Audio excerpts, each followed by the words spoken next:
Gujarat anti terrorist squad એટલે કે એટીએસે દેશ વિરોધી પ્રવૃત્તિઓના એક મોટા નેટવર્કનો પર્દાફાશ કરીને આતંકી સંગઠન આઈએસઆઈએસથી પ્રભાવિત 2 યુવકોની ધરપકડ કરી છે. ગુજરાત એટીએસને મળેલી બાતમીના આધારે પાટણ જિલ્લાના સિદ્ધપુરથી 22 વર્ષીય ઇરફાન પઠાણને ઝડપી લેવામાં આવ્યો છે, જે આશ્ચર્યજનક રીતે એમએસસી કેમેસ્ટ્રીનો વિદ્યાર્થી છે. તેની પૂછપરછમાં મળેલી વિગતોના આધારે એટીએસે મુંબઈના સાકીનાકા વિસ્તારમાંથી મુર્શિદ શેખ નામના અન્ય એક શખ્સની પણ ધરપકડ કરી છે.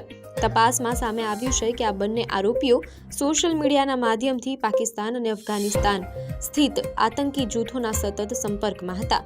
તેમનો મુખ્ય ઉદ્દેશ્ય ભારતમાં ગઝવાએ-હિન્દ સ્થાપિત કરવા માટે હિંસક જેહાદ છેડવાનો હતો. પ્રાથમિક તપાસ મુજબ આ કટ્ટરપંથીઓ આરએસએસના સભ્યો અને મહત્વના રાજકીય નેતાઓને ટાર્ગેટ કરવાની યોજના બનાવી રહ્યા હતા.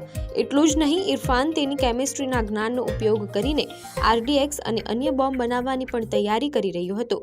હાલ કોર્ટે બંને આરોપીઓના 11 દિવસના રિમાન્ડ મંજૂર કર્યા છે, જેમાં આ આતંકી નેટવર્કમાં સામેલ અન્ય સ્લીપર સેલ અને ફંડિંગ અંગે વધુ મોટા ખુલાસા થવાની શક્યતા છે.